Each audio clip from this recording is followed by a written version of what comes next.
Hello, everybody. I'm Lucas of Lucasgvariety, and we are here to play the Robotech, the MACROSS SAGA RPG. This is great. By Strange Machine Games. We're here, and today is going to be December 8th, 2019. So, brand new RPG, some brand new players, some old school players, and actually, let me point out, this is much easier than trying to do this. Point up here to our Robotech master, which is Harukajunko this time instead of yours truly, who will be taking a player seat. Probably bugging the living crap out of Melody Jacobs when she joins us again next episode, and also annoying the captain to no end, but hopefully becoming best friends with performer Alex Matz, who will lift him up on a pedestal. Anyways, enough of that. I'm going to pass it over upwards to the RM, and we're going to kick this thing off. I am Robotech Master Harukajunko, and I have come to make the announcement of we're here to play, and just a quick little shout out to SMG Games Jeff for supplying us with the ability to use some of their fantastic art for this, specifically for the pictures that you guys can see on the main Roll20, along with a lot of the tokens that I'm going to be using are all of their art. They have some absolutely phenomenal art that they've allowed me to use here. Besides that, though, I'm going to slowly go. I'm going to hand it back down this time to the opposite end of the spectrum. I'm going to hand it to Soundwavesghost first, and I'm going to let people start introducing their characters, so that way we can kind of let you know how different this is from the original Robotech saga, because this one has already veered horribly off course thanks to Soundwavesghost. So I will now pass it to him and allow him to start us off with character introductions. Greetings. I'm Captain Paul Colors. As of 2 hours ago, Captain Koval, whatever his name was, has been reassigned to the Northern Fleet because he is close to retiring age and they didn't want to give out his heart in case this thing didn't work properly. So they gave it to me. I will be commander of the SDF-1 and, of course, your MC today for the hopeful launch party. Enjoy. Next, we'll pass it on to Mecha, who is playing the performer of the performing arts section of the event tonight. Hello, I'm Alex Matz, a mysterious new performer in Macross City who has been asked to help perform at the launch party. And finally, we will pass it back to our good friend Lucas, who I horribly robbed of his GM chair. He will never be the same again. No, I'm glad. I'm glad to pass the torch a little bit. We're just going to pass the torch back and forth and try not to get burned every time we do so. Hello, I am Lieutenant Archibald Silverworth III, a fabulously handsome man, and fabulously wealthy, and fabulously awesome at flying a plane because I am an ace pilot. But don't worry, ladies, you're going to hear all about that later tonight. Anyway, that's all I got for now until me and my harem walk in. So, Yep. Well, today I will set us the scene of the beginning of a horrible conflict, intergalactic battle, and music. Lots of music. Actually, Of the rock variety. a disturbing amount of music in this series. So I will pass this over to our picture of the picturesque Macross Island. This art, unfortunately, was not from SMG Games. I did find it online. I don't know who the artist of it was, so whoever it was, just passing out, you did good art. At least as far as I know, I don't think this is SMG. But with that, today is a day of celebration. It's been several years since the strange alien ship has landed onto Earth, and the governments of the world have united together, putting away the final chapters of the global war to look at this notation from the heavens saying that they are not alone and that they need to be prepared if whoever is out there is not so friendly as they would wish. Specifically, it is the year 2009. The month is February, and it is a picturesque day of complete cloudlessness. The sun is shining, people are celebrating, and as we zoom in from above down into the city to a car, a limousine with the mayor of Macross City and the Captain Colors rather in a convoy heading towards the official opening ceremonies of the Macross Day celebration. Captain, how do you feel about your new assignment? Isn't it amazing to finally be able to show the people this thing? He says as he turns and waves to the crowds of people on either side of the street who have built their lives around this ship, this alien ship that landed back in 1999. It has been 10 years since people started moving here, both military and civilian population. That was a masterful soliloquy on the situation. However, I'm not happy being here because this is a babysitting assignment for a large piece of junk. Think of it as something else then, Captain. Think of it as one of the first to test out this new magnificent piece of artwork and show the world just what human unity can do for the better. I believe what you're saying, and the Veritech fighters are the pinnacle of engineering. However, the SDF-1, I think, is going to be a showpiece for when we get the next version online that we built ourselves. But in the meantime, we can put on a good show today. I think, what's his face? The war hero, Roy, is supposed to show up and give a little flyby of the Veritechs in their normal configurations, their normal armaments, to show off what we got in store for the people. Yes, I believe that he is going to be the announcer for the air show starting in about an hour or so. With that, though, it looks like our stop is coming up here fairly shortly. And yes, we already do have a spread set out with a bottle of wine, specifically Chardonnay number 3. Oh, good, because your limousine is empty. Alas, we didn't have time to put the wine inside of the vehicle. But It's fine. there should be plenty at the dates of celebration, and even if this does come to nothing, this vehicle will surely propel humanity into whatever may come forward. It already has. We just now got to keep the show going for a little longer till the next version is ready. Yes. And with that, the camera zooms out and slowly starts shifting.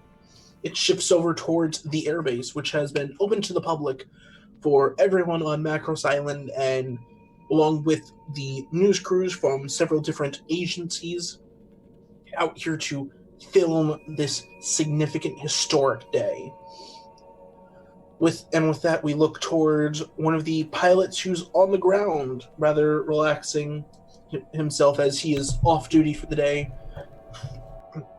Sorry about that. That would be Archibald Silverworth, who is relaxing with his wingman, Mr. Chuck Burning, who I will throw onto the player's screen here. Chuck Burning. Oh, Charles. Chucky. Bernie. Bernie. Feel the Bernie. Oh my gosh, so many names. So we're just hanging, right? Yeah, you guys have the day off. It's a day of celebration. They've got some other guys who are performing an air show a little bit later along from specifically the Skull Squadron, led by global war hero Roy Fokker. A man I admire. A man I greatly look up to. A man that I would like to be. Except for, of course, I want to look like me because I'm dastardly more handsome. Oh, infinitely. Anyway. So, we're just hanging out. Now, is this part of the area, is this area of the base we're at open to the public right now as well? A fair amount of the base has been opened up, though people are being more herded towards the actual airfield itself. But there are some people walking around. There's displays, specifically some VF VF1s who have been put out for display for people to look at, may be amazed at, obviously from a safe distance behind a small roped off area, along with a couple of the other things that, along with a couple of the other vehicles that have obviously come from the technology of the ship. Okay. Specifically some tanks, and just in general, a display of what all of Robotechnology has given to the people. Okay. I think maybe we're walking. Mm-hmm.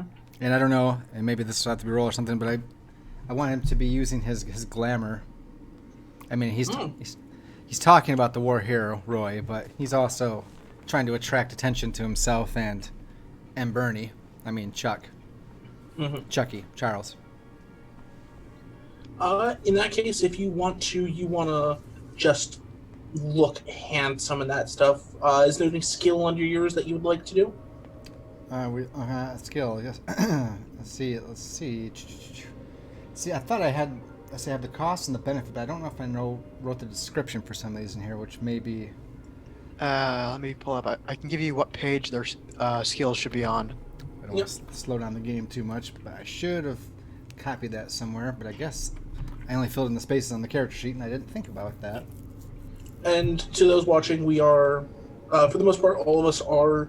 This is all of our first times playing the system, so we are learning this along with you to figure out just how if you need to look, the skills should be on page 66. 66? And onward, yes. And onward. Yes. This is what I forgot to write down. Hold on, I've got to go get the door. Okay, no problem.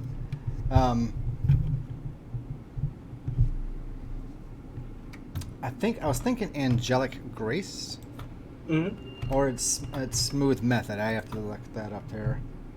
Smooth method. Where are you, sir? Is it in alphabetical order? I believe it is. Operate with the utmost efficiency. Everything you do seems simple and effortless.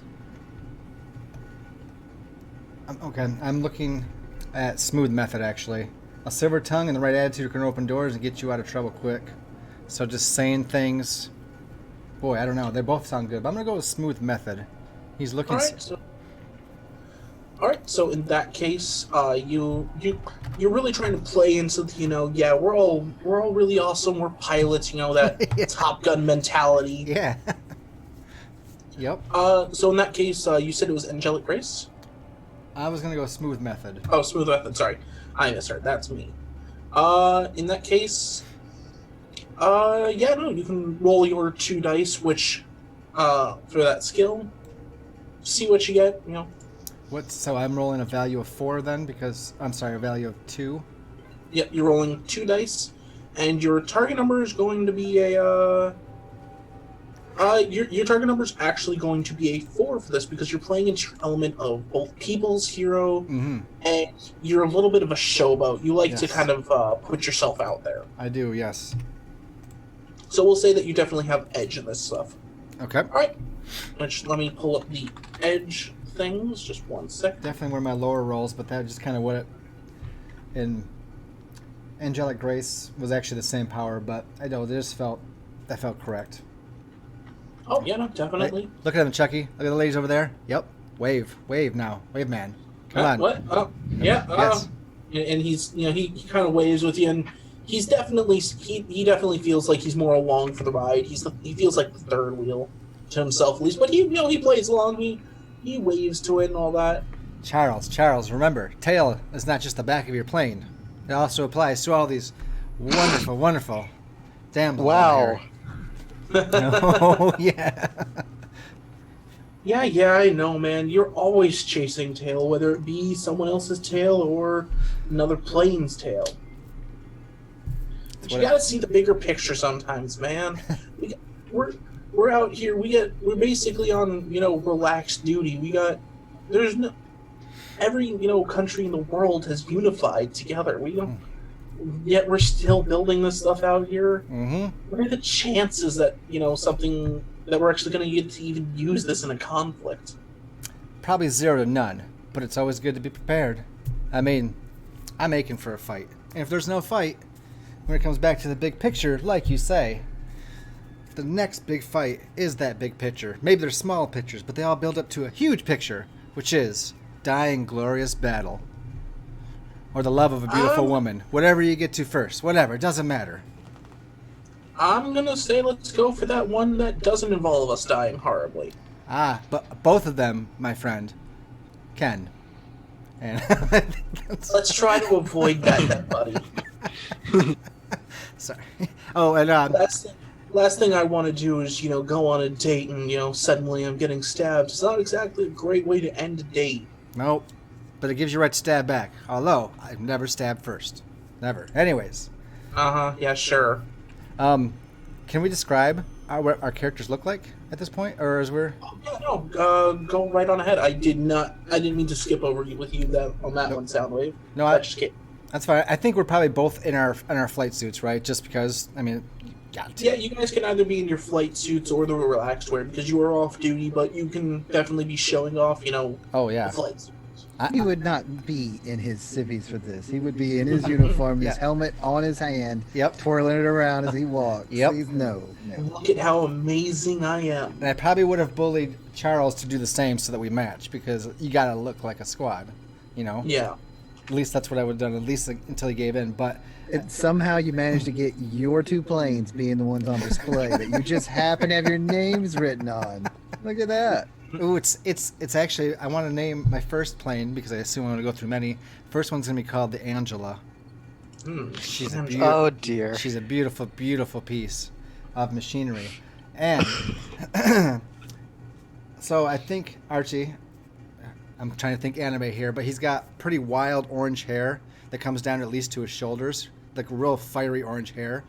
And the tips, the very tips of them are blue. I'm trying to wear my orange and blue. And then he's got one like flock of hair that comes up in the front, and that's been silvered.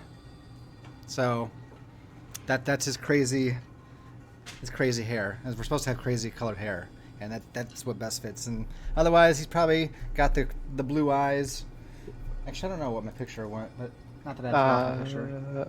Yeah, I'm gonna It go. looks like they're kind brown, maybe. I can't tell. On that picture, yes, but I'm thinking him more as blue eyes, so I'm gonna go with blue eyes, and that's really it. You can take it from there.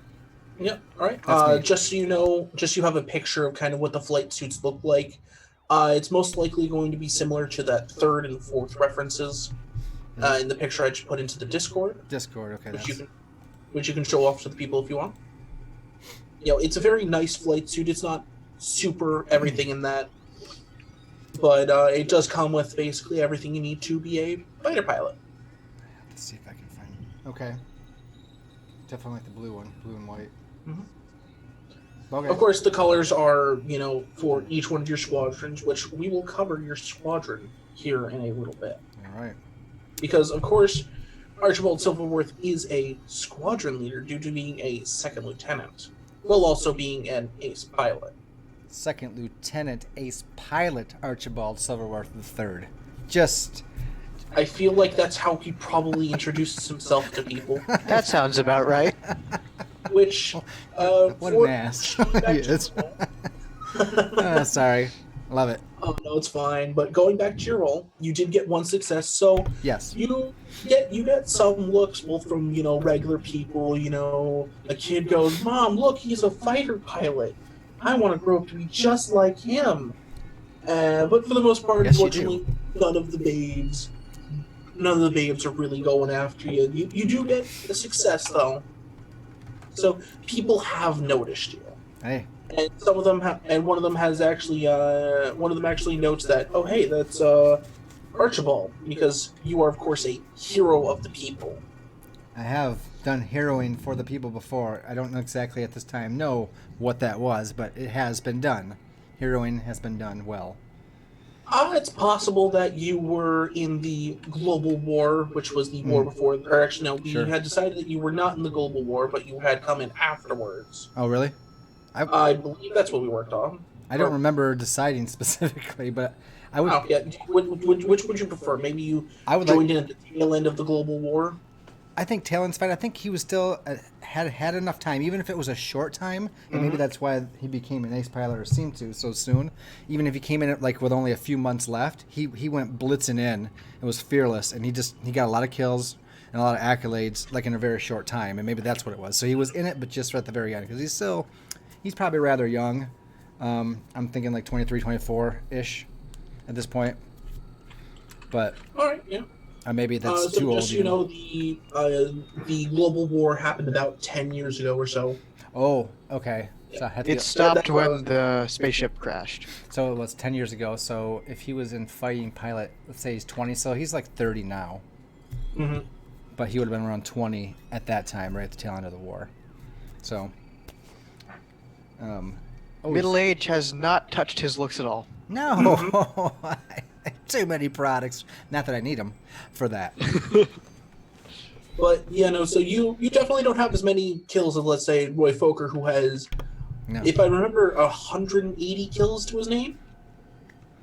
I respect the man, but I want to break his record at the same time. He is. Oh, definitely. He's my aim. What self-respecting pilot doesn't aim for the top? Oh yeah, all the way.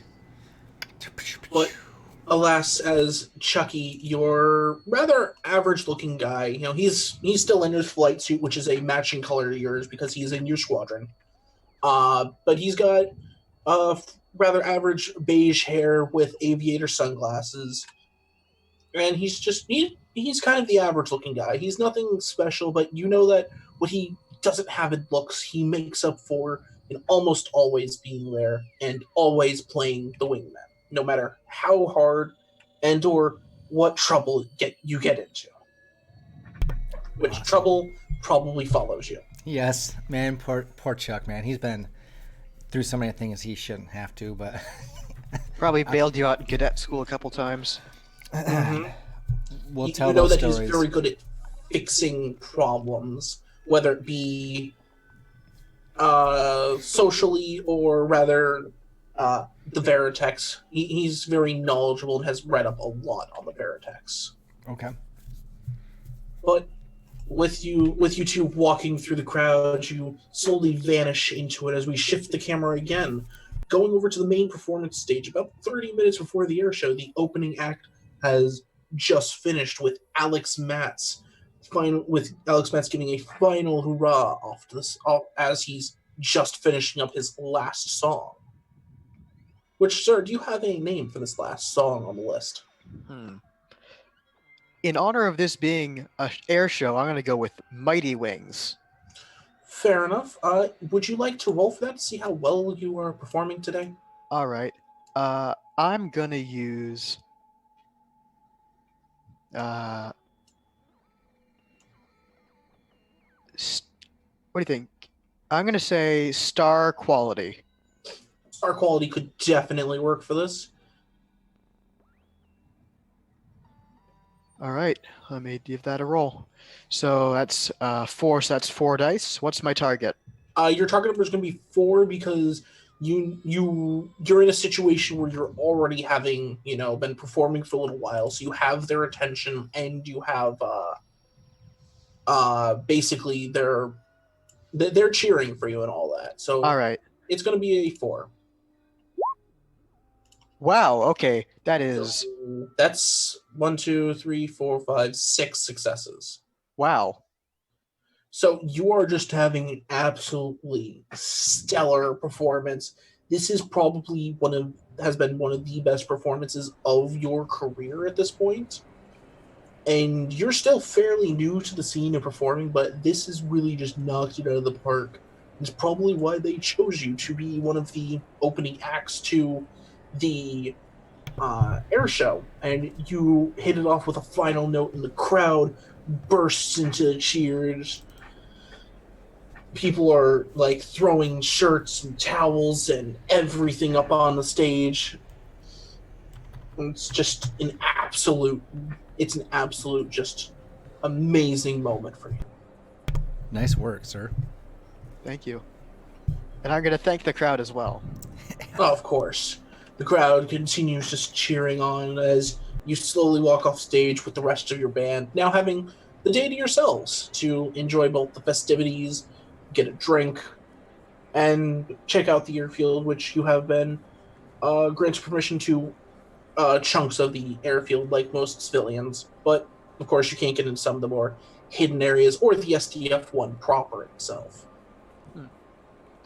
So, think I could take a look at some of those planes? Oh yeah, no, sure. You can walk right up. You can walk over to one of the Veritechs. It's a beige painted one that's very mellowed in colors with itself. A beige and gray variant, it seems.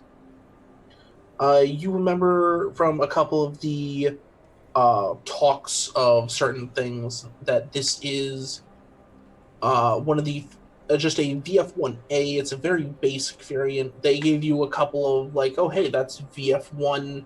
That's like a VF1S, which specifically there is a. If you don't mind me asking, Lucas, what color is your plane? As I interrupt you eating.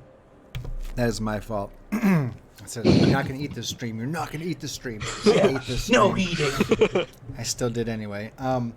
Well, his primary colors are always going to be blue, orange, and silver. So it's going to everything is going to reflect those. As a matter of fact, I don't know if you can, but if I have a squad name, can it be Silver Squad? Oh yeah, no, it can definitely be okay. That. You already know of a couple of the others. So a couple of the other squads, for reference of names, you have Skull Squadron, which is under the command of Roy Foker. There is Vermilion Squadron. And there's a couple of other ones. They kind of bounce between names, between colors or animals and that stuff. There's the Green Horn or the Hornet Killers, which are another squadron that is out there. Hornet Killers, okay. The Skull Squad. Or no, the Hornet Hunters, rather. Sorry. Hornet Hunters, Skull Squad, Silver Squad.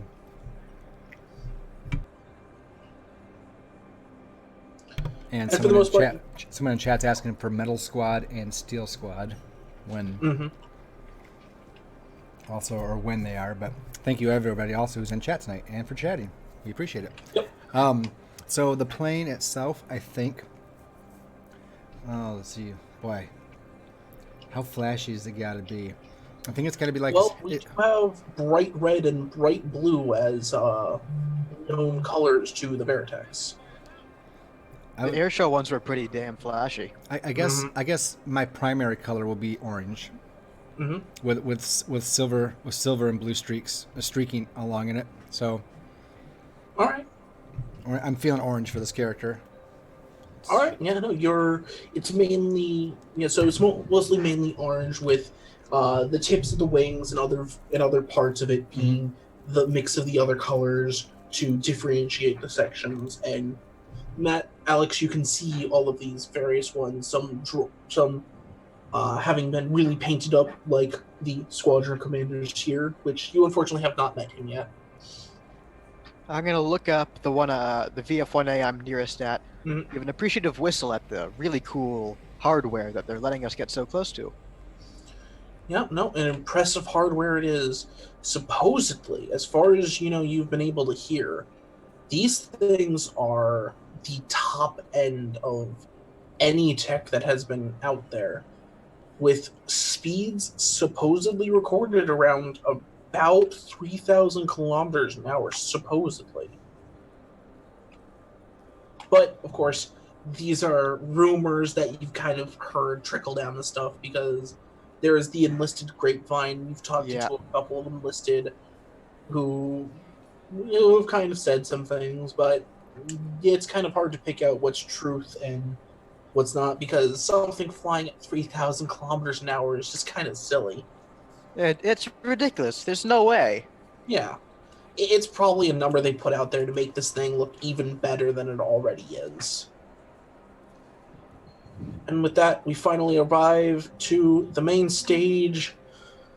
The camera pans out, and it's about 30 minutes later. Captain Colors, along with the mayor, have arrived to the stage, and everyone's being directed around as the air show's about to start. People are waving, cheering as Roy Foker takes the stage. A well-known ace in the global war, who is now who's also one of the first test pilots of the Veritex. I think he was the ace of aces in that war. Mm-hmm. And the air show is rather amazing, with planes crossing together at incredibly dangerous levels, right over the crowd's head. A single misdone maneuver, and it would not just be the pilots and the technology lost. It would be horrible casualties into the crowd if these pilots were not as well trained as they were. Though, towards the end of the demonstration, as the Veritex all pull upwards into a formation climb to do a rather acrobatic peel away as they climb up, a rather strange sight happens as my brain failed here as I Fan jet? Yes, a rather simple fan jet, a well-known model for people who get into piloting for trick flying and flying races, pulls up through the middle of the crowd, the back ends of it breaking away to release a colored smoke as it climbs up through the middle of the Veritech fighters, which all of the fighters break away, and a rather annoyed-looking Roy Fokker goes over to yell at the landing pilot of the fan jet. And it's at this point the main part of the event has finally ended, and Captain Colors, you are finally allowed to board your ship and go towards the crew. Everyone else is having a rather fun time. So we do have a little bit of time here before we get into anything super serious. Anyone want to go first on what's happening? So where were the ace pilots in this, like us? Were we watching like up, like near the front of the, like where were we at, I guess? Where were we allowed to be? You guys are allowed to be just about anywhere because you are military on base. So you could have so knowing you were probably towards like the back of the crowd, where some of the other people were not stuck in the middle of the crowd. Okay. And you were kind of watching the show, and it's a fairly basic performance because obviously the real technical specs of these things, and sure. all of you and the pilots are well trained, and those pilots there from the Skull Squadron are obviously the best of the best. It's not something unheard of that you or some of the other pilots in the Valkyrie Wings could have done yourself. Okay. Could have, but Skull Squad has the honor, so it's fine, Mm-hmm. That performance was good, Chuck. I mean, that performance, Yeah. that musical performance before, though, was... Whew. Oh, man, yeah, no, he's killer. He hasn't even been on the scene that long, from what I hear. What's it? Alan Muntz or something? Is it Alex? Alan? I think it's Alex. Alex, okay. I heard the one song on the radio, and I love it. That his first hit, whatever that is. I think they played it earlier. Yep. Yeah. It could very well be my new, my new just taking off song. Just explode into the sky. Kind of fits the theme. I don't know. Maybe we can find him. Maybe we can find him and chat him up if he's still here. He's got to be here somewhere. I mean, yeah, he's probably somewhere here. You just no causing trouble. Causing trouble. Don't give me that. It's the air show. It's. Go ahead. I'm sorry. Last time you gave me we're not causing trouble. We just want to see someone. You got into a very stern argument with one of the admiral's daughters. Oh, that was more of a lover's quarrel, my dear man. Mm-hmm. It's post. And post engagement, not pre. who came to save you that day when the admiral was getting concerned calls from his daughter that one of those dumb pilots had done something horrible? It wasn't horrible. Mislabeled, misrepresentation. But anyways, it was you, of course. My friend, my best friend, my wingman forever. Bernie. Yeah. I'm here with you. Let's go see if we can at least find him or something. Can't be too hard to see. He's got purple hair. Exactly. It's almost as fabulous as mine. However, I want to know how he gets that gloss to it. It's gotta be a product that I haven't tried yet. I've never gotten Probably. that sheen. So at this point, I'm going to ask you for a skill roll for Oh no. trying to find the Alex maps, and it's not a difficult skill test, but do you have How any? hard can it be to find a guy with bright purple hair? True that. Something which do remember, all of your skills can be used in any way as long as you can justify it. Yes. I'm gonna have to find a spot. I forgot to do that already, but I'm gonna have to copy all my skill definitions down so I can do a quick reference. But I'm thinking, jeez, angelic grace. Grace possessment. You don't walk, you glide across the floor.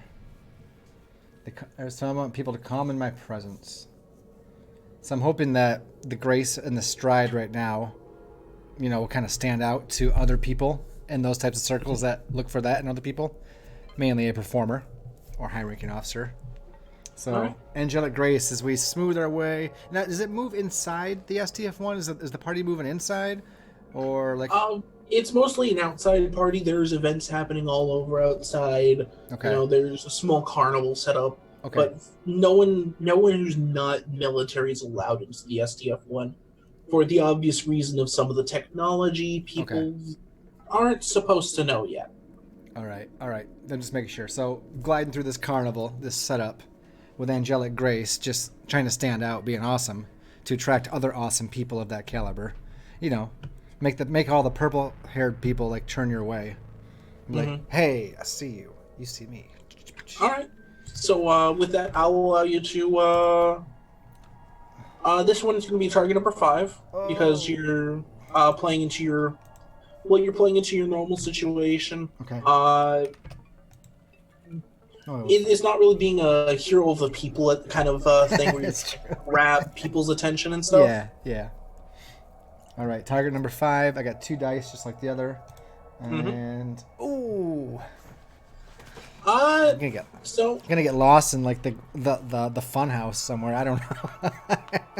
I think it's probably just there's a lot of people around, and it's not even you getting lost. It's people running up and they talking to you about this stuff. Some veterans from the global war and that stuff. Okay. Excuse me. It's just more of a mix of everyone's, going, oh man, those guys are like the cool fighter pilots, like in that big show that just happened. You're kind of getting swarmed by everyone. And you're muted. That's totally okay. I don't mind it one bit. As you say something and none of us hear it. Yep. I'm like, Charles, because he's with me getting crowded. I'm like, right there, red dress, 2 o'clock, go. Hi, what? How are you doing, ma'am? And he's going after her. I'll allow you to re-roll your angelic grace, but before, I'm going to have Chuck Burning roll his cover your buddy because he is your wingman and he is here to support you, even if he thinks it's a horrible idea. Yep. I don't give him a choice. This poor guy. So he has 3 dice, and he is definitely right there with you. So he is getting a target number 4. All right. So you will get 1 extra success on this test, if I remember. That's how it works. So I still roll my 2 dice with a target number of 5, and there's an extra success on top of whatever I get. Yeah. Okay. Ooh, I think that makes a 3, right? Because the 6 equals 2. So you have 3 successes, and you're able, with the help of your friend Chuck, talking you up, able to score her number for later. Oh, what is her name? Her name is... your turn. Give me 1 second. It's your turn to come up with names now. Oh yeah, now you're putting me on the spot. Thanks. FantasyNameGenerators.com, man. No, I was not going there. Stop that. Stop reading my mind. I mean, you don't have to do fantasy names. You can do... Actually, there's got to be anime names in here. There's got to be. Anime character names. Bam. Found it. That website is a goddamn godsend. I actually have it. Though I do actually have my I can't a specific pronounce any one of these names. that I use. I failed. Don't worry. We can go real names though. Her name was Tanya Susanna. Tanya Susanna. I love it. I will post that into the game chat for you. Thank you. She's obviously of Russian descent and Ooh. that stuff. Russian. We like to party. All right. But she says, give her a call after the show and maybe you guys can meet up and talk a little bit more. I like that. And with that, we're going to cut away from you scoring a possible date to the captain as he enters the bridge. Doors slide in. He literally takes his hat and tosses it at his chair, lands in his chair.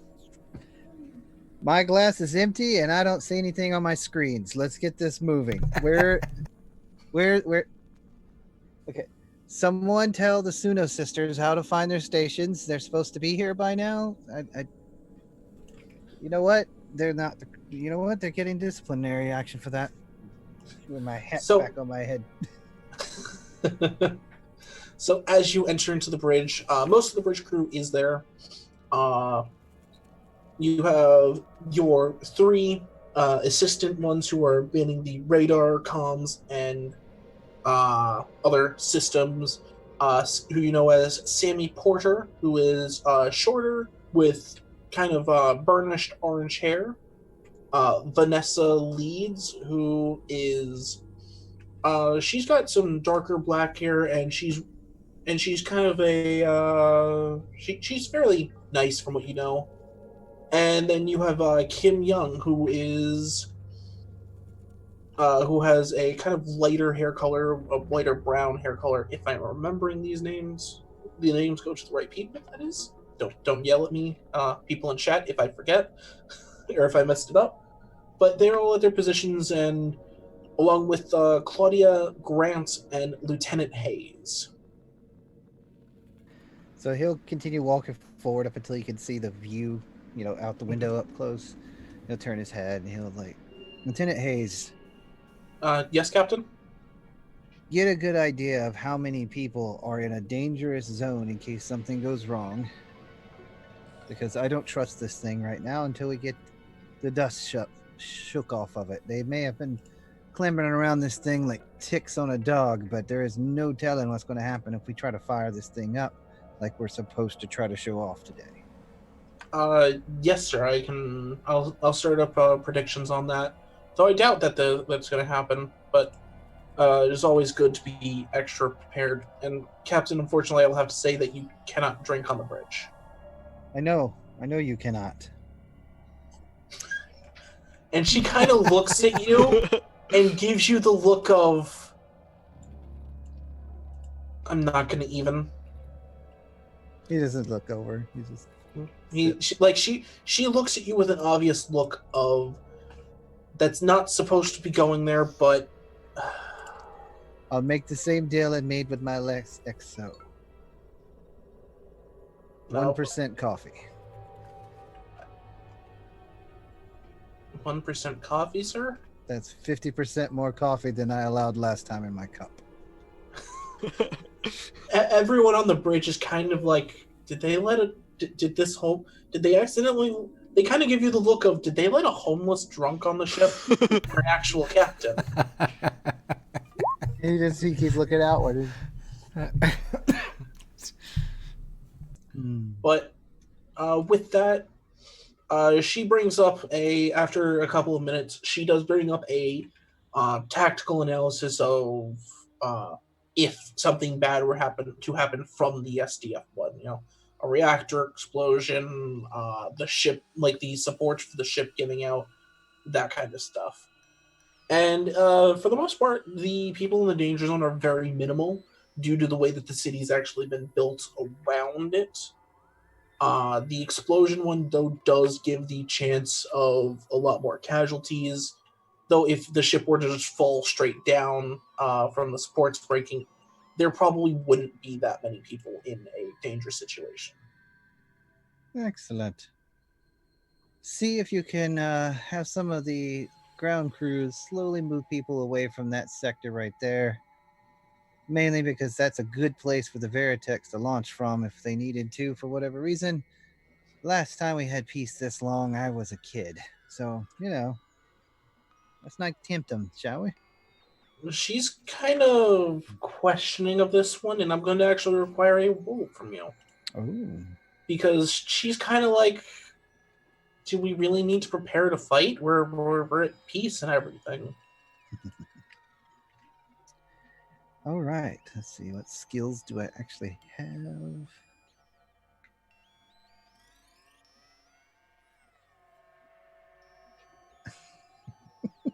Counter position. Okay. You're going to offer the counterpoint to her point. That's right. All right. In that case, I will give you... I'll give you advantage on this one. So that means that you are successful on 4s, and 5s are... you get basically the second level of edge with this, because you're playing basically a very straight and level analyst position, and you're also playing into your the idea of counter position with it. So you get so your target number is 4, and 5s and 6s are doubles. All right. 1 success. All right. So with 1 dice, it's not too bad. Yeah, no, that's definitely not bad. So for the most part, she's like, it takes a minute of convincing her, but eventually she does like, all right, we can move people, and we can set up some. We can have one of the Veritex set up or a couple of the Veritex set up from display from one of the squadrons, probably Silver Squadron out there. Very well. Make sure that the mayor is given priority access to the bridge for now, and tomorrow we'll rethink all that. Understood, sir. Should I have someone go tell the pilots that they'll need to be on ready alert? No. We have enough. I saw enough when I was coming in that they're milling about. A couple of the would-be ace boys are out there wanting to hot dog and show off to the ladies. Yeah, one of these days they'll pilot something bigger than a matchbox. Understood, sir. And with that, we peel away from the bridge as you overlook from the main bridge down into the CIC area and then out as it peels away, and we go over to Alex Matz. And yes, you can take out your earplugs. Alex Matz, you've finished your concert, and you've been trying to relax for a little while, but of course your amazing performance has grabbed a lot of people's attention, including a cat behind that was sitting with Soundwave. So you've been doing a lot of signing and moving, and it's been a lot. So this is what fame is like. And your manager there, who is completely unnamed, because I don't care, but at the same time, because who cares? You don't actually, really. He's the kind of manager that comes in and goes, "Hey, baby, how you doing?" And he brings you wine and cheese and drinks, and then he vanishes. And it's like, yeah, this is fame. You're on your way to being a superstar. You're gonna be rich. We're gonna be rich. We're gonna be amazing. And I'm gonna get you there. And I've already got you 3 other concerts lined up. The next one's in Germany. Then one after that's in Russia, and then one in America. They're on this whole MACROSS tour. Sounds good. It's going to be absolutely amazing. And now I've got to go talk to my people. I'll talk to you later. Have some fun. And then almost as soon as he was there, he's gone and probably making phone calls to other people to probably line up more concerts and that stuff. But yeah, no, you're stuck there now with the crowds finally having diminished. You now have time to breathe and not sign something for at least a minute and a half. Is there anything you'd like to do? Seeing he's thirsty work, I'm gonna go look for something to drink. Is there a soda machine anywhere nearby? Yeah.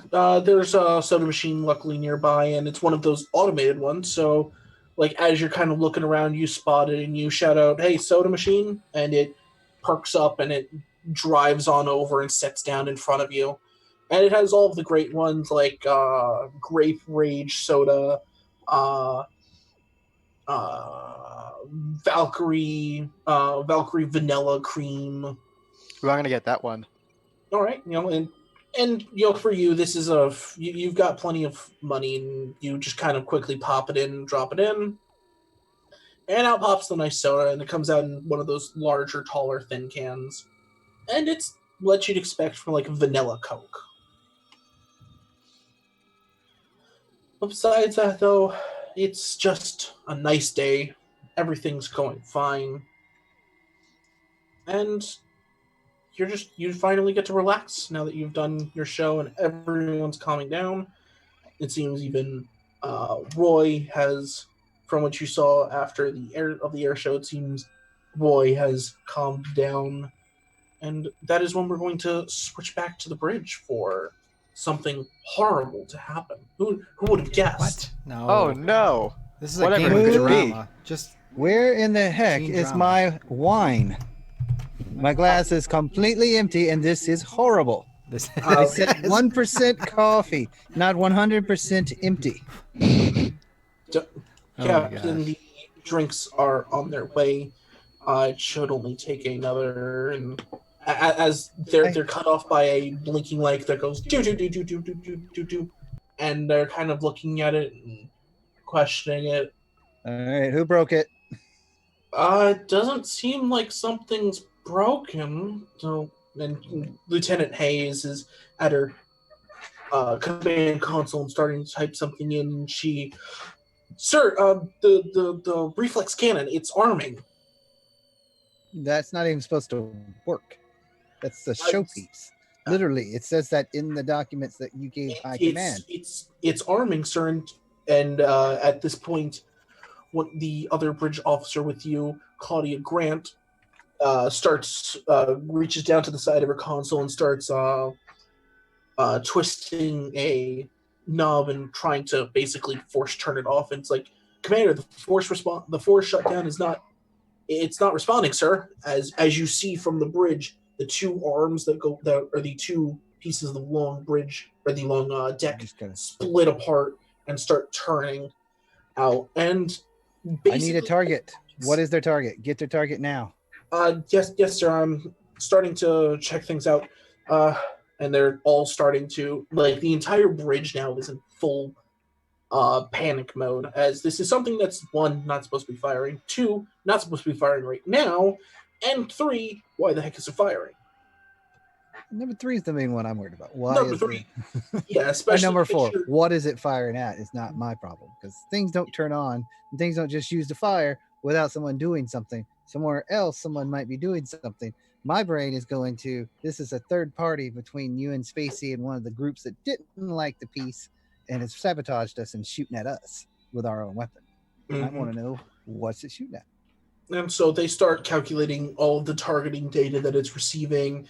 And, sir, it seems to be starting something, 2 ships in orbit above us.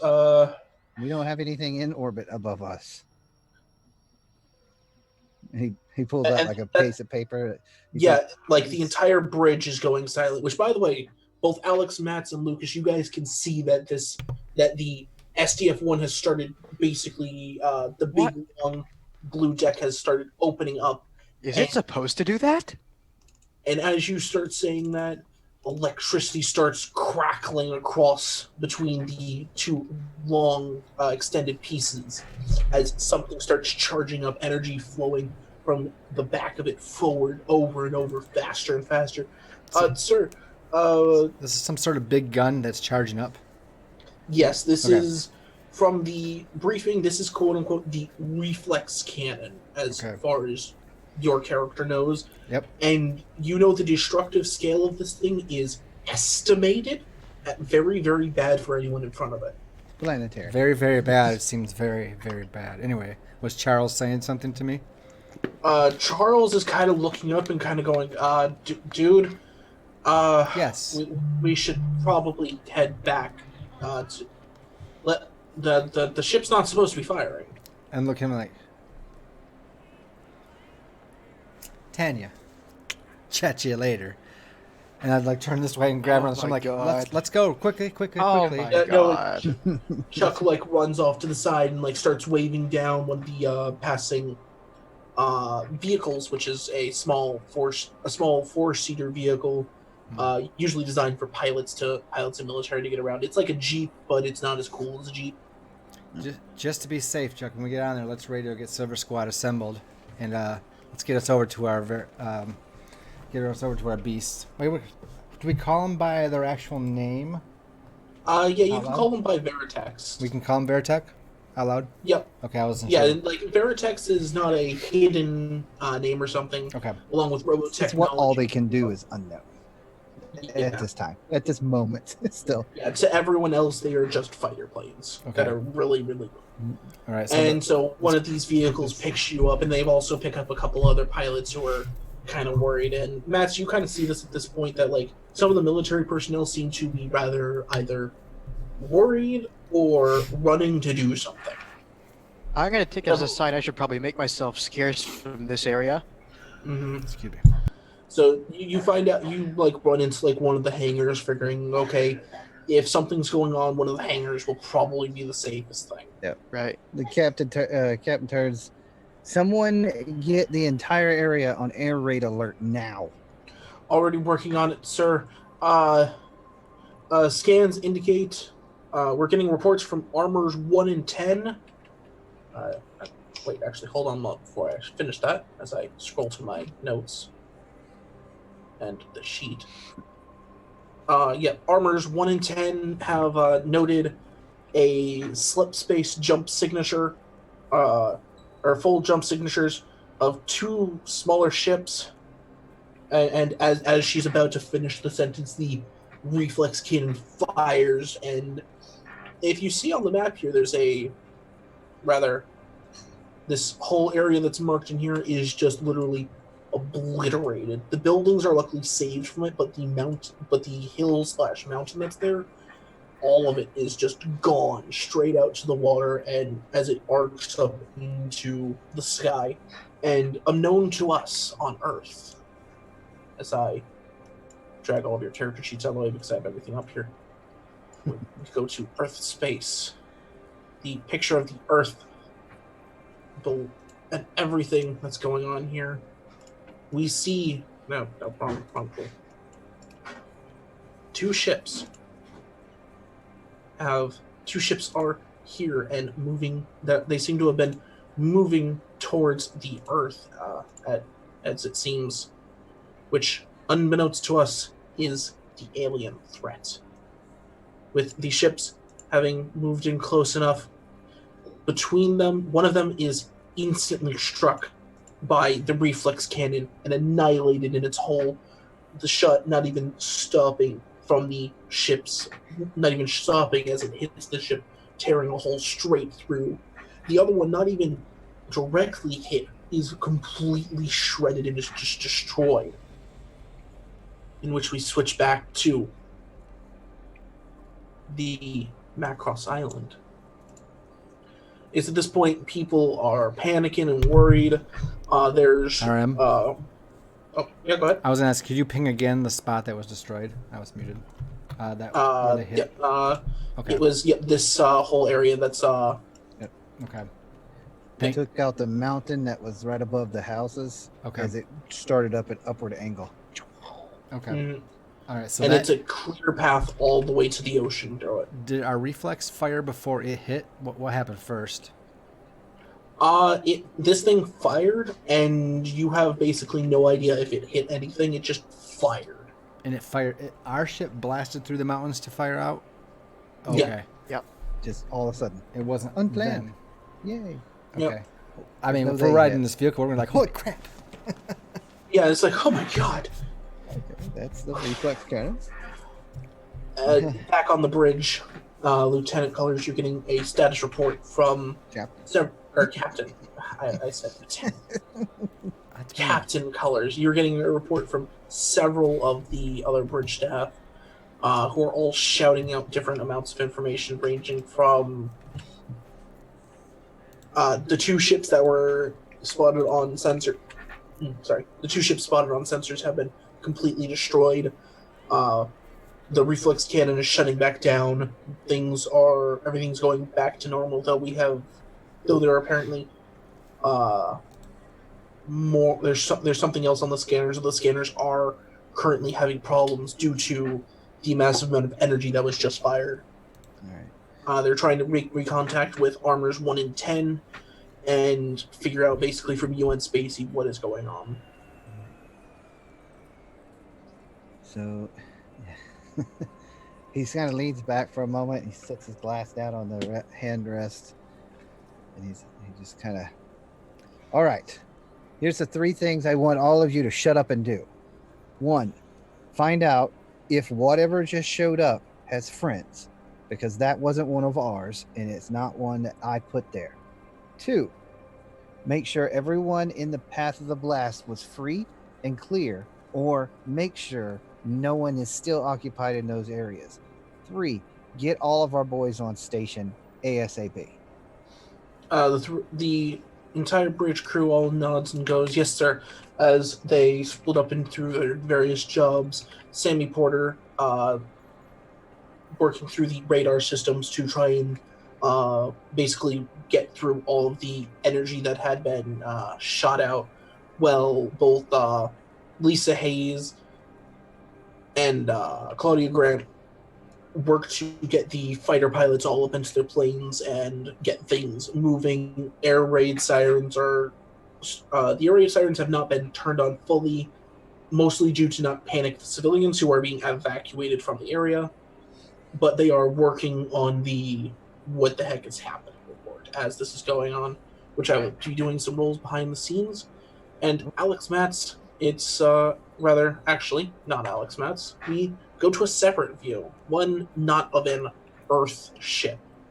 Inside are several large humanoids, standing about 50 feet tall, as they speak about the blast and the range and where they have triangulated it to. These are the two commanders of. This is rather the commander of the fleet that has just jumped into the system, along with his second Commander Britai and Exodor, his advisor.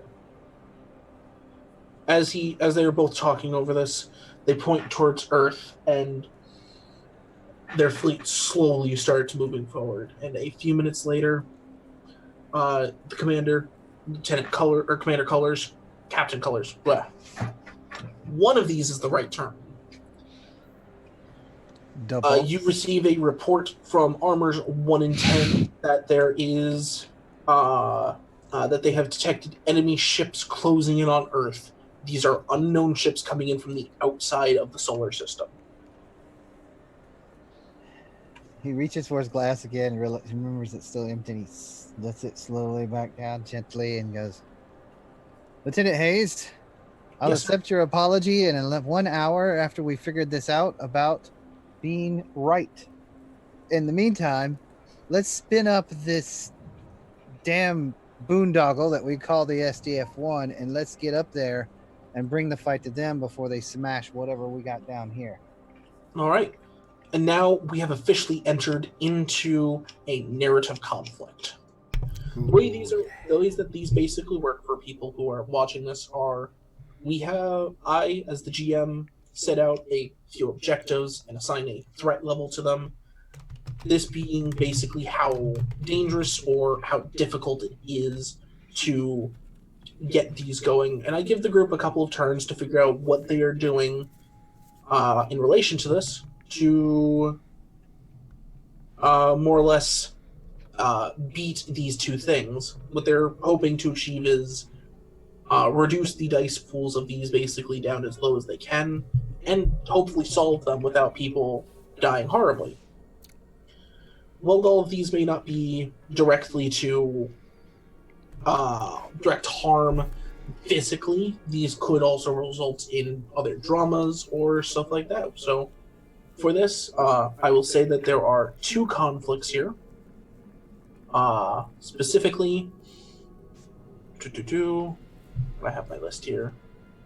Oh man, here are the So conflicts one. There is a huge amount of people, VIPs, civilians, all trying to figure out what's going on and getting evacuated.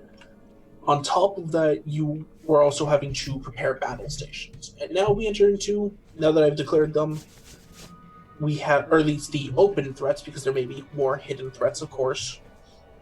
We now go into the communication phase, and I'll give the group a minute to figure out how they want to divide their actions and with what skills to solve these two conflicts. How many actions do we have each? You have 2 actions that you can do. Between our You skills. you can roll them all at once, Per person? or you can. Mm-hmm. Note that these actions can be assisting each other, redirecting, so like it stops threats from hurting you too bad. You can defend or attack the problem or interact with like NPCs or groups to try and fix things. So we're going to talk as a team to how we're all going to use our 2 actions. Now, and is Chuck part of this as well? Yes, he will have his actions. He is predisposed to you, to assisting you, but you can tell him to do other things. He does actually have 3 skills at level 3.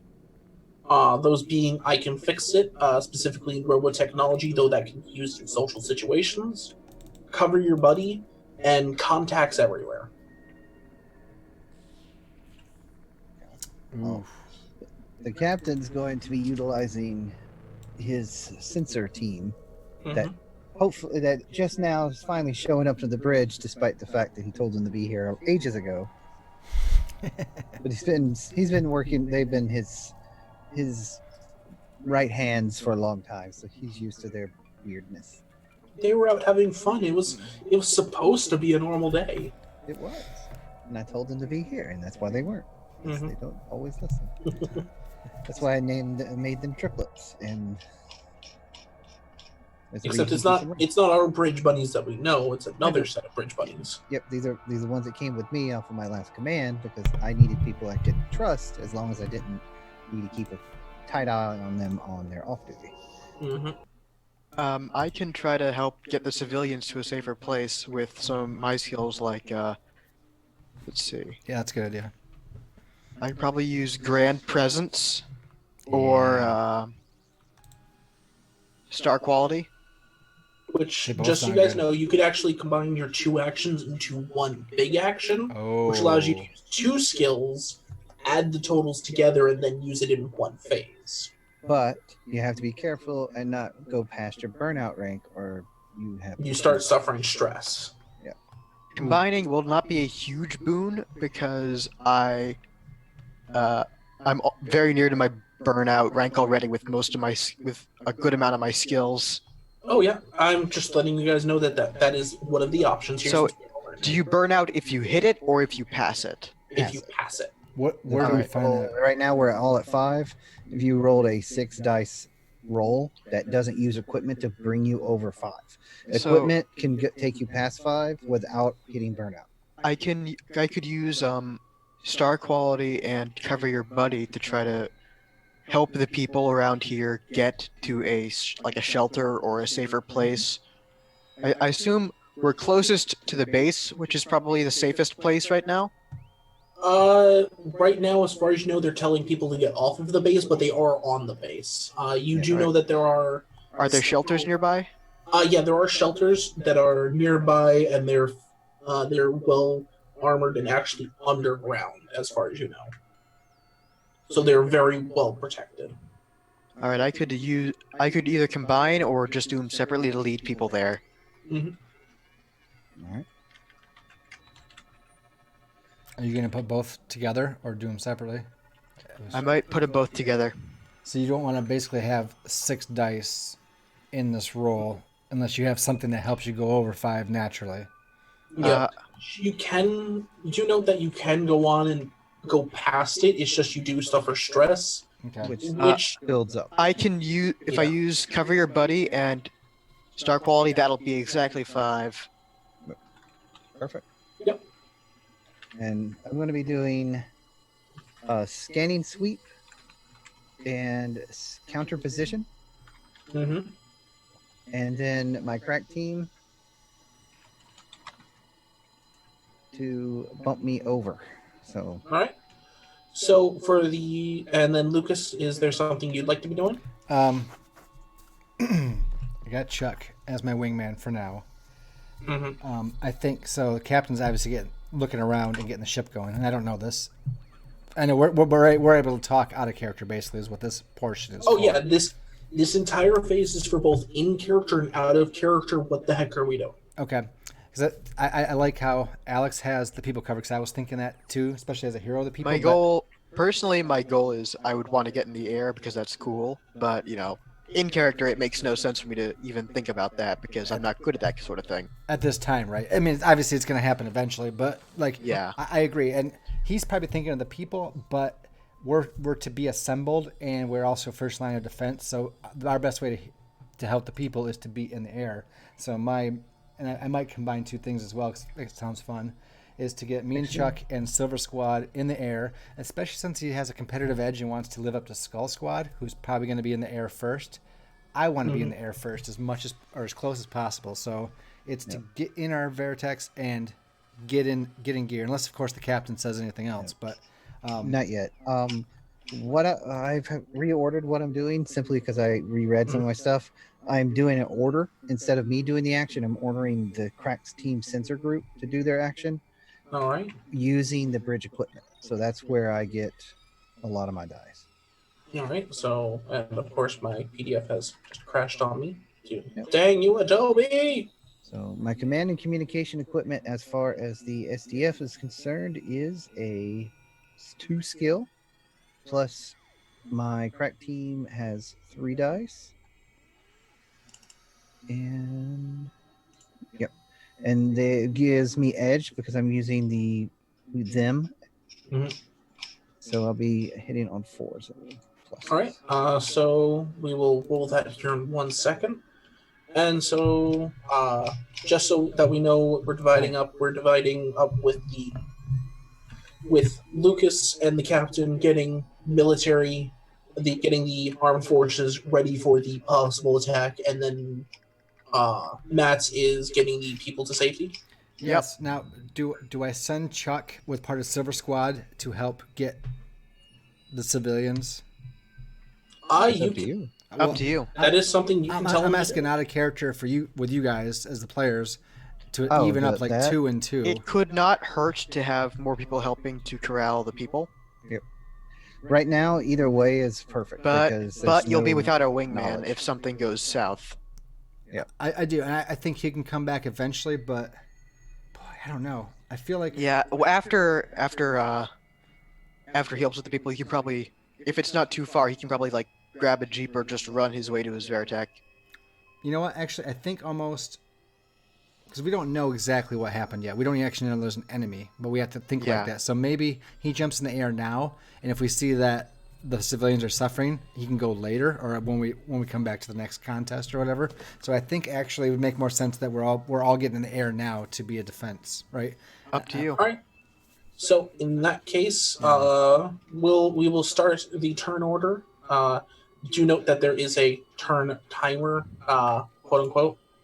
I'm just going to pull up the turn order and put in a conflict versus. Am I supposed to tell you what Statement. moves I'm using?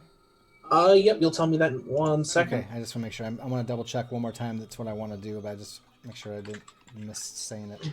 And is there advantage to rolling 2 skills separately rather than one thing combined? It lets you act in 2 different phases. So, for example, Captain Colors is acting in 2 different phases. He's acting in the initial, let's do some scanning, let's do some prep work to figure out what's going on phase, and then acting later also. The biggest thing that really helps with the way I'm doing it is I roll my dice pool, and if I have a certain amount of need for scanning, I can just take that, and say, okay, 3 is enough to do this, but I rolled 6 successes, so I can say, well, I use that data to assist in the next turn. When it's your turn, you get everyone that I assisted, because I'm on the bridge doing that. I can assist all of you and say there's just 3 dice out there for you guys to use as needed. I could split it up into. I think flash move could be applicable in helping to show the way very quickly. So if I split it up into star quality, then flash move, Yeah, that Yeah. sounds good. that's what I'll do. All right. So now that we have things decided, we will go down the turn initiative. Do note that I have put a 5 in the turn order for both of these.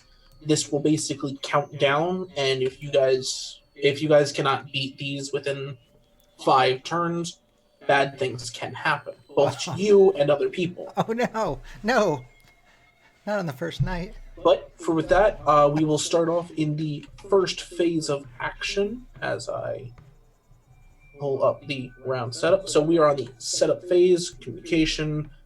No one has gotten the drop on each other. So we're in the support phase. So if you would like to roll your area scans, Captain Colors, from your British Bunnies. Would. 2 with a 6. So it's 3. So that's 3 successes. I will now roll the conflict's number of dice. If I roll correctly, I roll my conflict's number of dice against you. Compare it. And you roll 1 success. That's my guess. It's gonna guess. Come on. So, Come on. and do note for people watching, I may get these rules wrong. We are going to be updating and I'm going to continue trying to learn the system because this is a really fun system. All right, so And it's not there are palladium. 3. What? It's also we're not going to be throwing shade around to other developers, even if some of their books are not the best written. Dang it, Lucas, you're right. I mean, All right, so you do beat it by 1 success. So so in this case, what happens now is this one I'm going to say is an unarmored conflict, which means that it does not resist any of your things. So for the getting ready for combat, it is now considered a conflict level of. Wait, I'm having to think. No, I actually missed 1 dice there because it's 2.5 times players. So let me just roll an extra 1d6. Okay, it fails. So now what happens basically is the conflict dice now it loses 1 of its dice because you have beaten part of it because you're assisting. nice. Okay. Do we know how many dice are in it, or is it like a thing that is it like the hit points? You know that it started off at 7 dice. Is it the total between the 2 or 7 for each one? This is 7 for this one. The other one is 6. For I'll say the because each one of them are their own separate conflicts. So the saving people is 6 and the combat is 7. Mm-hmm. But now the getting ready for combat is a 6 Now because it's a 6. Yes. Okay. Yeah. Perfect. That's cool. Let's get them timers down. So 5 turns to get rid of 13 Total dice dice. worth. Okay. No problem. Never. Mm-hmm. All right. Was that both of your rolls together, Captain? Yes. Okay. That, All right. that is actually me ordering someone to do something, so it's a little different than my normal actions, but that was what my turn was. Alrighty. All right. So one thing that because you did pass a scanning test, you then have the problem of you have the information now that a larger enemy force is moving into the area and they seem to be preparing for combat and such. You're not able to get a lot more information on that besides that these are definitely from both scans and pictures from Armors 1 and 10 and recon satellites that these are not human ships. Sweet. Or rather, these are not ships that you have seen any manual or any thing, and they're coming from space. So he'll turn to the crew on the bridge and say, confirm my readings, and he'll push it, do like the next generation push of screens to somebody else. Confirm my readings here, and get that information disseminated to all Veritech fighters now, and I want as many as possible in the air in the next 3 seconds, please. Aye, sir. Confirming report. Enemy fleet large in number. Moving towards Earth. Not looks to be non-human, or rather non-known type. He'll turn his head to Kaga, one of the three sisters, Mhm. and he's like, "You got to be a little faster getting here next time. I wanted just like 15 seconds ago. Snap, snap." Yes, then- Captain. They roll their eyes at him. But next up, we will go to the next phase, which is the ops phase, which normally is for combat and stuff, but it is also for people doing actions and stuff, along with the cinematic phase, which is like interacting with stuff. So we're actually going to skip. We're actually going to go to the ops phase specifically because our squadron leader is getting his men into order and getting them into their Veritechs. So, what kind of skill would you like to run, and what are you kind of doing as you and several of your other squadron members are going up to your pre-readied planes that seem to have been set out recently? Yours has actually been recently fueled up. All right, so I have a full squadron, which is Yes. As a second lieutenant, you have like a full squadron, which is going to be two wings of fighters, so about 8 to 12 rather. Sorry. 8. Like so you have 2 wings, so you have let's say like 5 in each one or something like that. Something It like could be that. like Yeah. 5 in each one with me and Chuck or something. I don't know. But it's roughly in that area. So Yeah. I. They're all NPCs. They're all going to die. Oh gosh, why are they all wearing their red shirts? No, I said never red, orange. How many times do I have to say orange? This is orange. It's burnt orange, sir. That's too. It's too much. It's too close to orange, which is part red, which means you're dead. Oh my god. Anyway, I'm feeling. Team leader is a prima donna. Yeah. Oh, and of course, it's like his hair is waving and bouncing perfectly as he's shouting orders to get ready. I don't know exactly what he would say here because everybody knows what to do. And he's like, no, helmet number 3. Helmet number 3, it shines the most. No, that's number 3. Give it to me. Thank you, because it perfectly goes over the hair and doesn't mess it up.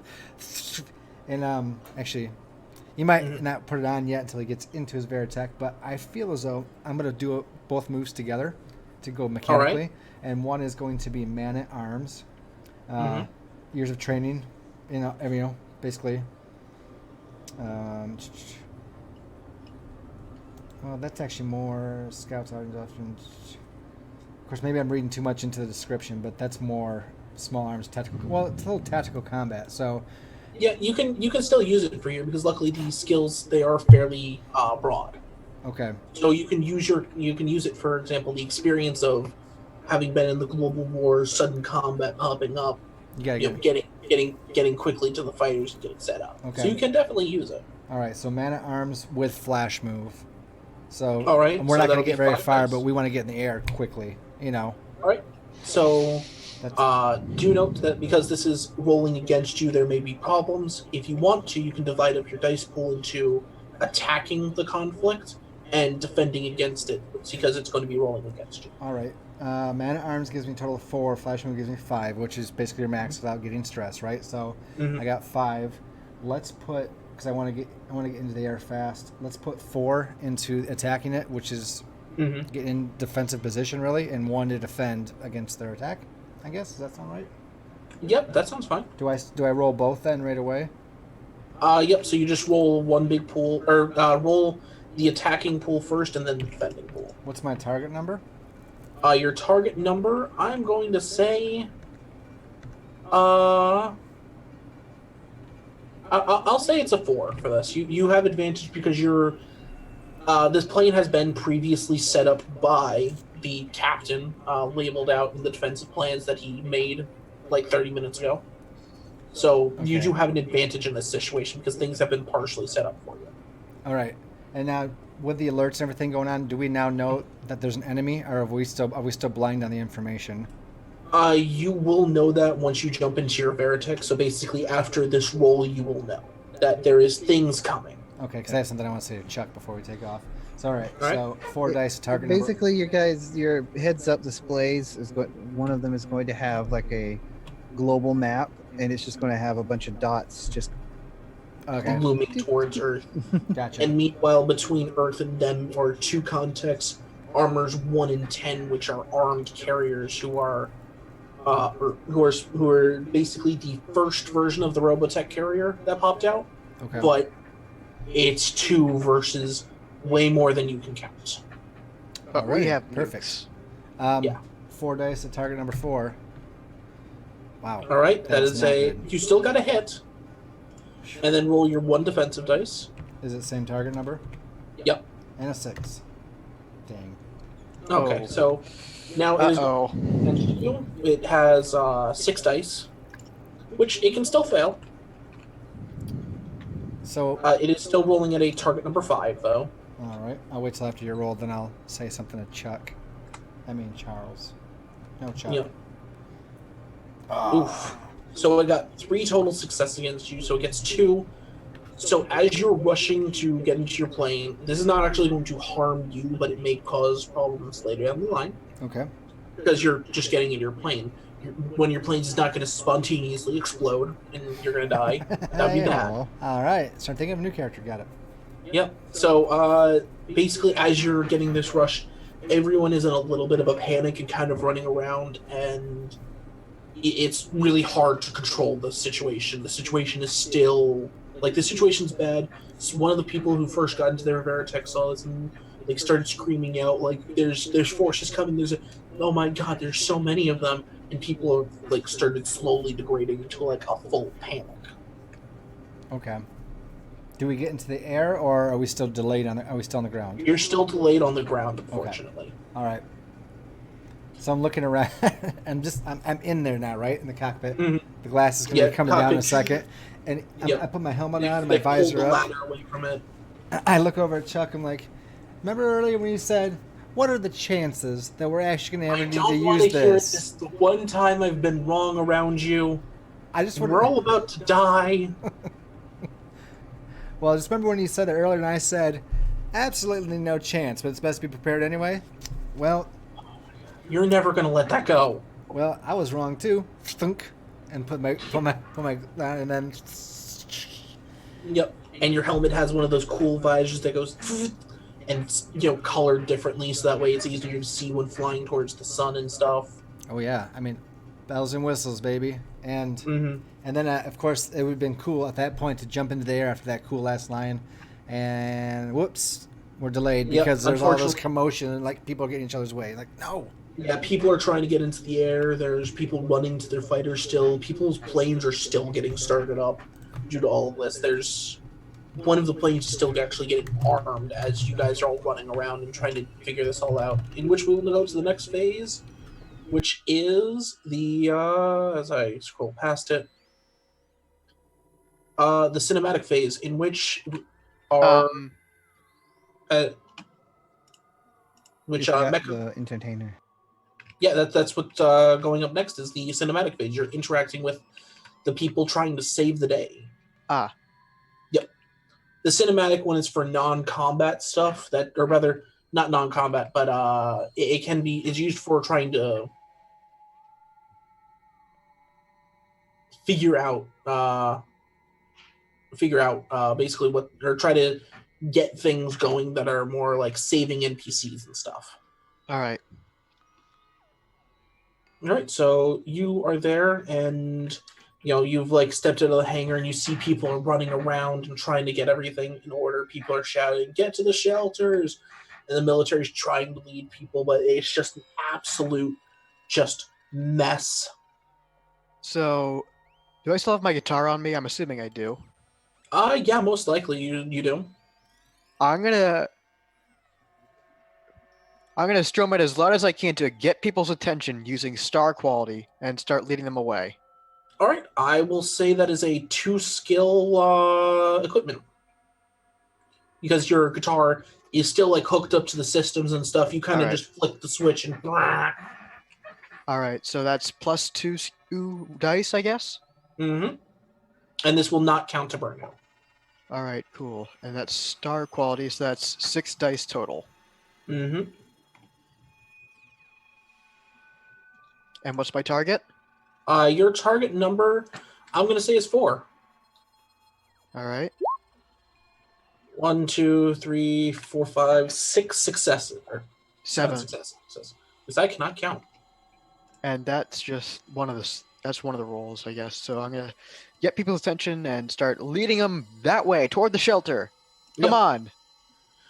In which I will now roll the conflicts dice as it is obviously actively opposing you with chaos and that stuff. Dang. Now there's 6 successes? Mm-hmm. No. 7. 7. So this one is saving the people. It is rolling 6 dice against you. It has a target number of 5. It only gets 3 successes. So Good work. you knock this down from a 6 dice pool to a 2 dice pool now. And then Or- I use the other roll, right? Or, Yes, I think this doing 2 different rolls in the same thing still counts towards your. oh, I didn't. I was I- not sure how. I don't. Is Yeah, there I- a second phase or? After this, it's going back into the next phase. All right. And so is it the next turn or? Yeah, it'll be the next round, basically. Oh, because I thought you had 2 actions per. Yeah, you Turn. can split. Okay, yeah, sorry, I explained that bad. You can split them up between the different rounds, or put 2 into one round or one action, or 2 into one phase to do more in that phase. That was my bad on horribly explaining it. Ah, That makes sense. Okay. For this one though, I'll let you roll because that is my bad. all right. And I'm just gonna use flash move to try to get people to move faster. Actually- This actually, one, wait. it'll be a 5 if you roll it. All right. I guess why? For or target value 5 rather. Ah, okay.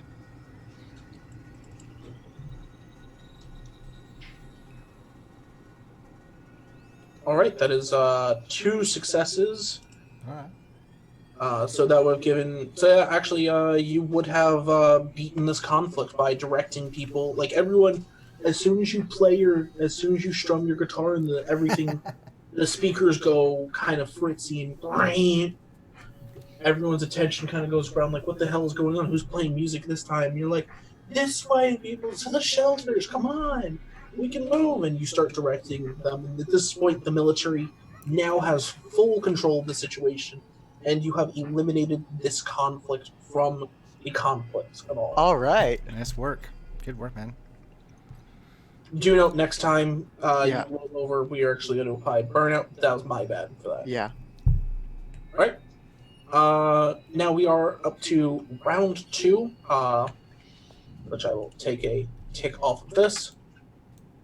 And we're finally getting into the, some of the aircraft have started moving, but there's still a lot of chaos in this one. This one is still a 6 dice pool currently, due to the last roll not doing too well. But what would you people like to do? We'll start with which you guys. It's the communication phase now, so you guys can use your meta knowledge to talk to each other. Roll better this time, attacking the bad guys. Yeah, the captain's just going to do pretty much the same thing again. Mm-hmm. I think here. I'm gonna look at this. I think I can either do 5 dice on a 4+, or I can do 7 dice on 5 up. How many dice That's on where- 4? 5 dice on 4? 5 dice on 4 ups, or 7 dice on 5 ups. Well, are you going to hit the burnout if you do 7 dice? Nope, because that's going to be using the ship's equipment. Oh gosh, I don't Either even know way, how I'm to do the using the math ship's equipment. to compare the two right now. Boy, 4 and up. I mean, that's like a 50-50 per die.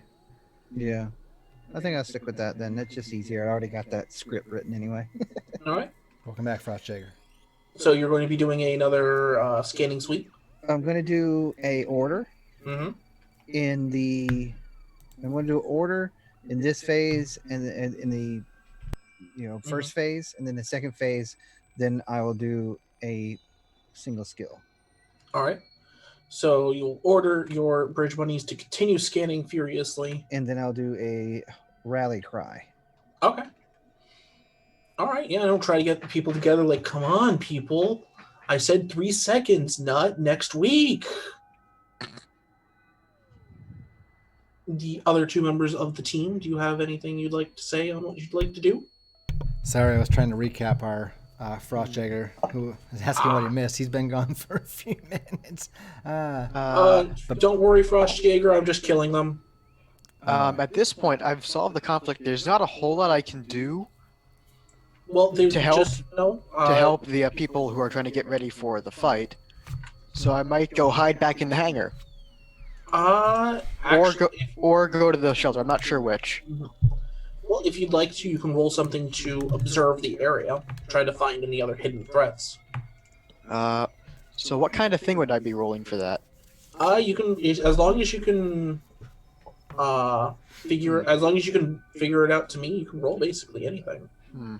Which, in this case, you could roll Wing and a Prayer because you have no actual observation stuff. Yeah, I'm gonna roll Wing and a Prayer because me spotting something will be completely luck. Yeah. What's And my target? So that'll be your first action in the first phase, and of course you have another action. Yep. So what And phase? so Oh god, sorry. and so that would be during the scanning phase or something. Yep, that'll be the support phase. And then I suppose if I spot anything, I can use Flash Move to try to get to it quick. Yep, and then I'll work into the ops phase. So So it's we'll work off of that for right now. What's I guess- And Lucas? I was gonna say, I guess more and more about the phases will help too to decide when to act. If you could So the rounds are set up into 1, 2, 3, 4, 5, 6 phases, or rather 7 phases. It goes the setup phase, which I tell you basically what things are going on. Sure. Basically tell you what's going on around you, what's going on with the situations and all that, and then we have this communication phase where we talk out, what you guys are going to do. Okay. Then we go to getting the drop, which if you guys like ambushed the enemy or something like that, you guys would basically get to have you guys would basically get to act first Okay. and do stuff with it. Sneak attacks. Yeah. Then there's the support phase, which is like the scanning sweeps and trying to observe hidden things in the situation. What was the phase before that? The getting the drop. Okay, yeah. Then there's the support phase, which is observing things or rolling to aid people. Okay. Which this time, Chuck will actually roll to aid you in getting people going. Yes. Okay. Because he did not roll last turn. That was my fault. Then it goes into the ops phase, which is like the combat phase. You're gonna, shoot people or solve things through aggressive negotiations, that kind of stuff. And then we go into the cinematic phase, which is like interacting with the people and basically interacting with NPCs and trying to do things that are less violent. I guess I should say. Saving NPCs, trying to help NPCs find a spy or something like that. Cool. Thank you. I think you're right. Chuck would be support, and then I would think maybe ops to try to get actually off the ground and into fighting position. Yep. So he'd definitely be rolling. He'd basically be spending his turn rolling to aid you. I'm okay with that. I could use it to beat this conflict, and they're ready. So I think I know what I want to do to get in, or what to do, at least for the ops. I feel like they both would go into the same role again. Yep, that is definitely a possibility. And the note that I just read is if you're going to hit burnout with your skills, because you pick something that's got 4 and 2, you can choose to still drop that 1 to keep yourself on a burnout, as in you're knowledgeable enough to use that skill to its fullest, or not quite so good. Like you're knowledgeable of your own limits type thing. Or like you can bump down if you want. You can go down. So if you're supposed to be rolling a 6, you can say, well, I'm only going to roll 5 of my 6. Okay. Yeah, because my guy's not going to push himself to the limit always. Well, I think He's I found not 2 that always equal a 5 this time around, but that's good to know. Because I was looking at like a 4 and a 2, and I'm like, dang, I can't use those, but they look like they would go good together. Yep, and now we know that. Thank you, Soundwave. Yeah. That's what I do. Got to lead somehow. Mm-hmm. So, with that, do you guys have your actions in order? I think so. I do. All Yeah. right. So, support phase. I'm just gonna roll for Chuck really quickly as he rolls his. Chuck, we need to get off the ground. We need to clear a space so we can get off the ground fast and get in the air. We can't let Skull Squad beat us to the action. Yeah, no, I got you, man. I got you, man. And he's going to roll 2 skills in his turn to Run. cover your buddy and contacts everywhere. Basically, he's calling out to a couple of the ground crew that he knows well to basically, come on, guys, get us going, while also trying to assist you. These are Perfect. all going to be to aid you. Perfect. And he's rolling 5 dice for this because he drops 1. 1000%. Roll And it. he'll have a target number 5, or he'll have a target number 4 because he's playing into his place as a wingman. Wingman, it's okay. So he gets 3 successes, so you have 3 extra successes on your next thing.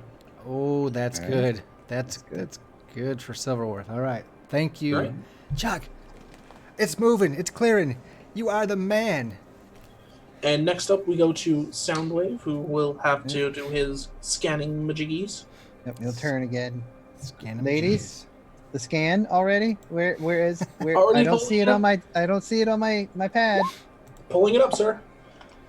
Sending information your way now, and Whoa. yeah.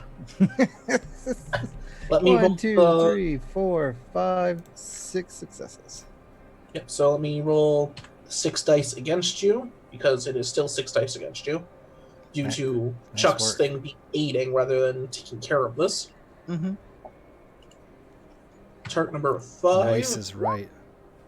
1. Wow. Oh, yes. Good, So- good work, Captain.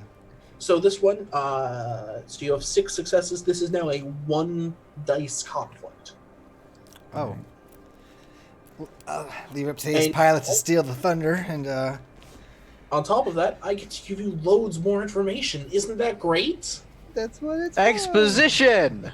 So, what you understand right now is armors 1 and 10 have engaged the enemy into combat, and they've taken out at least 3 enemy ships, which are disabled. They think that they are fully disabled, but basically, as soon as you get that, they are the Lancer squadrons are almost entirely decimated by what sounds like enemy battle pods and fighters. Armor 1 then takes critical hits to itself. Armor 10 barely makes it out of the way of the enemy fire, as Armor 1 is just shredded through, left helplessly floating in space currently. All right. All right. Some other things that you do know are these enemy ships and such seem to be coming to Earth. Like, they seem to be narrowing in on the SDF-1. All right, so he'll share out the targeting data, but he won't share out any of the information to the Veritex. So it's Okay.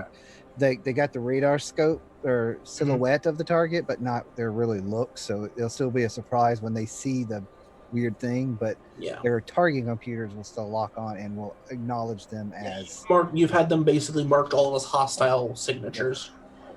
And with that, though, there are no actual hidden conflicts inside of this conflict. That will be for later. Don't worry. And with that, we will pass it on to the ops phase. And who would like to go first? Or actually, no, sorry. Yeah. Matt. Yeah, I almost forgot you. Roll your 4 dice for luck. oh, that's right. You're all This support. one too. and then- okay. so- Yep. This one will not affect the actual the actual thing. It's going to be more your setting thing. You're basically setting things up for yourself later. yeah. Yep. I'm doing the rally cry as well once he's done with So, what's my target number? 5? Or... 5. Because this is blind. no luck. successes. Oh, Wonderful. man. it happens.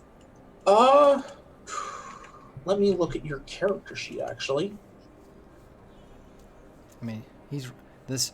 You know what? This I'll Rockstar give you- has rocked it so far. You know. I'll give you the reroll of it with your demeanor of fearless, because you're basically looking for. Everyone else is running away at this point and screaming and terrified. Yet you are keeping you're trying to keep everything solid and trying to All figure right. out ways to help. So you will get a reroll on this. All right. So same target number. Yep. Boom. Hey, 3 successes. All right. 3. Not bad. So you're glancing around for things going on, and you see one of the ground crew is like looking. There's ground crew around this one Veritech. It's a beige colored one of the same ones from earlier, and it's been armed up and fueled up. And they're kind of looking around, and you kind of overhear them screaming, "Where the hell is the pilot?" And they just seem all kinds of like upset as they start all sprinting off in different directions looking for the pilot of the aircraft. Awesome. And now we're going to switch over to ops. And so who'd like to go first between the 3 of you? I would. I want to Alright. give a speechy feature. Speechify. So he's gonna pop on everybody's, comms that are, Veritex. Greetings, it is I, Captain Colors. I have noticed that I haven't seen a single plane in the air in the last, well, I said 3 seconds, and it has been 455 seconds since that happened. So I'm counting that as you're all stupid and you need some remedial training in crisis situations, which I will do later with possibly whips, and maybe the sisters will help me beat the crap out of all of you, or maybe you could spin up and get up right now. Rally cry, yeah. That's one hell of a rally cry. I'm ready All to right, go. and so are you using any of the stations on the ship? I don't think I have. All I have is. Let's see. Do I have command and communications. Yeah, so it will be. All right, so in that case, They'll make it a 6. I don't think it gives me edge on that one. Let me see what it says here. You may choose to activate equipment that uses unlimited skill 2, but it doesn't say it gives me edge. Okay, because my other one does say for sure Yeah. when you use this, you get edge. So that'd be 6 dice on 5s. And since I was being jovial, I would like to re-roll my misses. I'll allow it. So 1, So you have 3 successes so far. 3, 4. So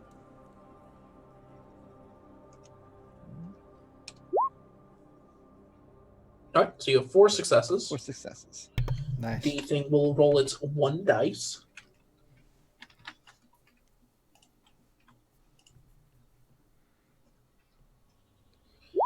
And it gets 1 success. So you have 3 successes, and it's at this point.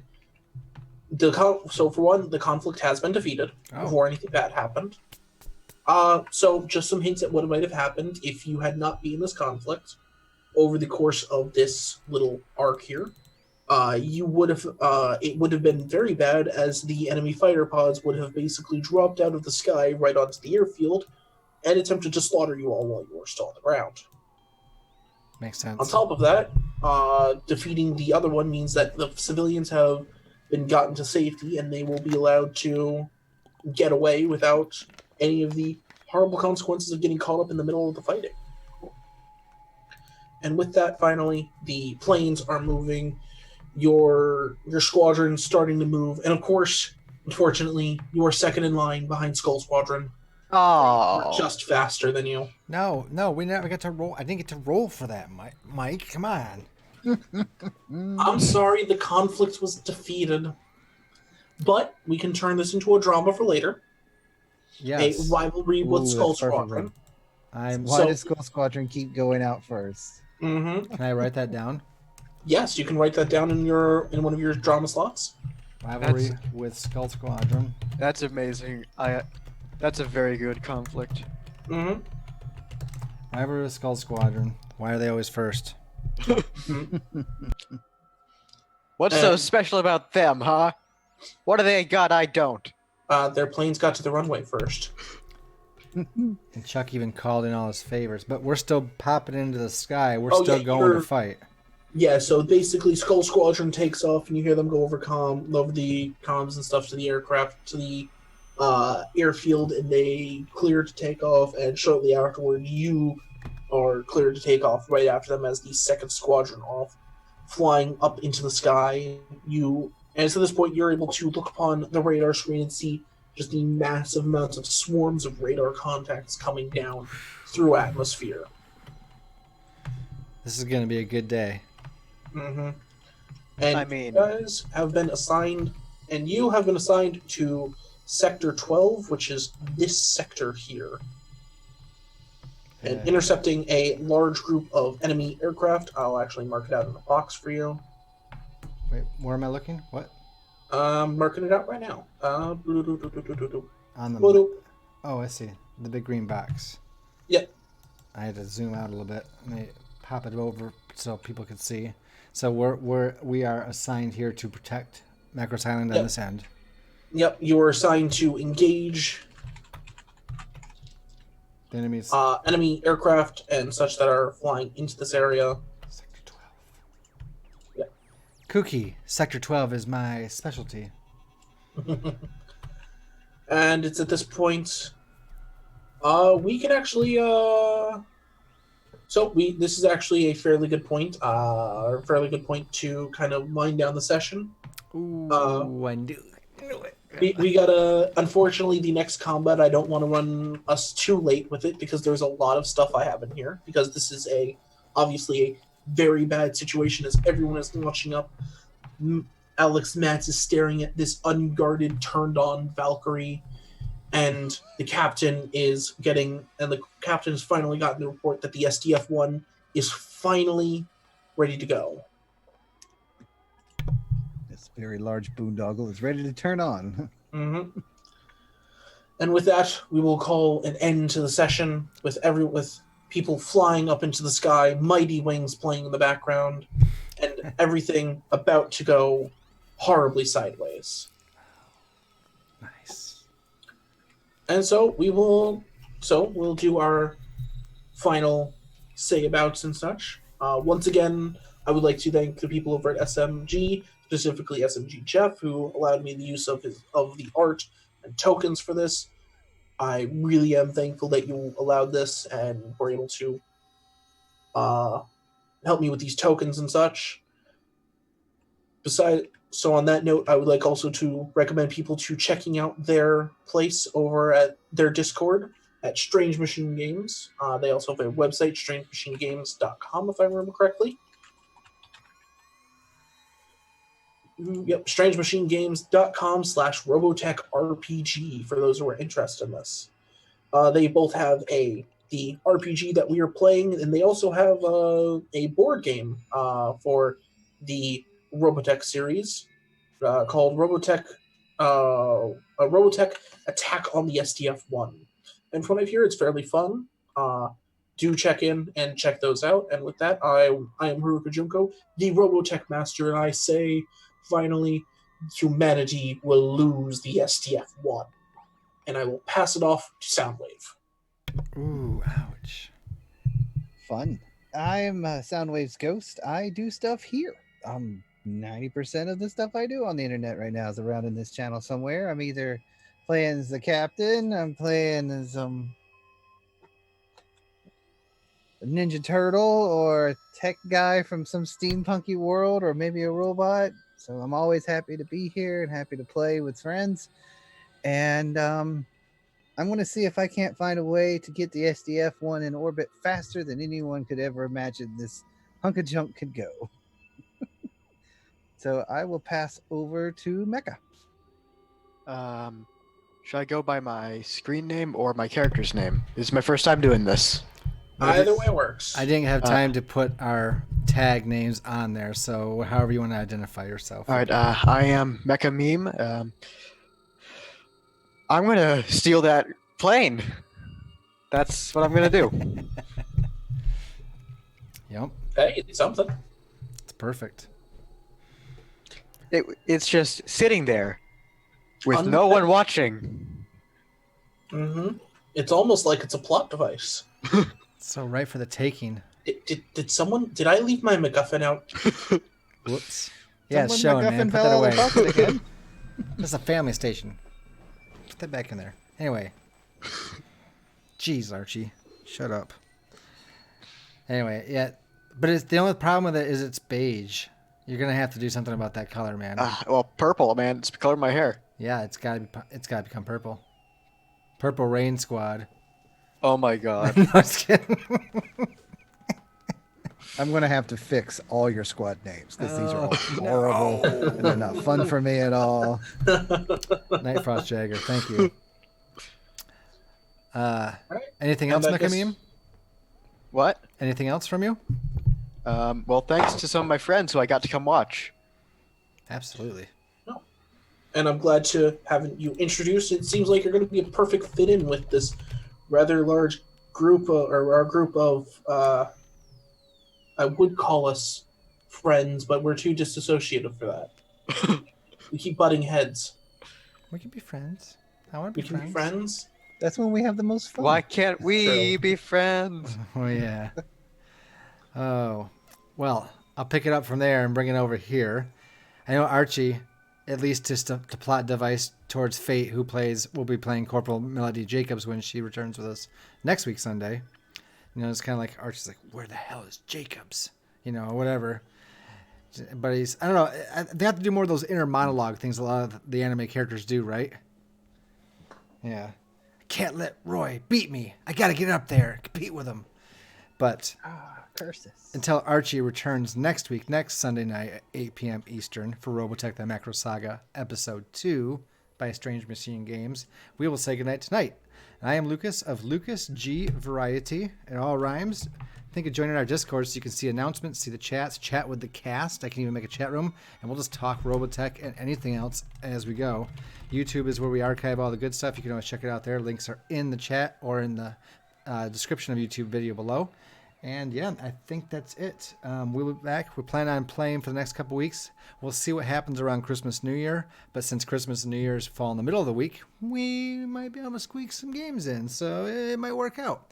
But yeah, thank you very much, Harukajunko, for running. Thank you very much for the players for playing as well. That was fun. It was a great first episode. The mechanics don't seem too hard, even though there's still some to learn, at least on my end. Most of it's timing. It's really the roll Yeah. dice and have fun with it.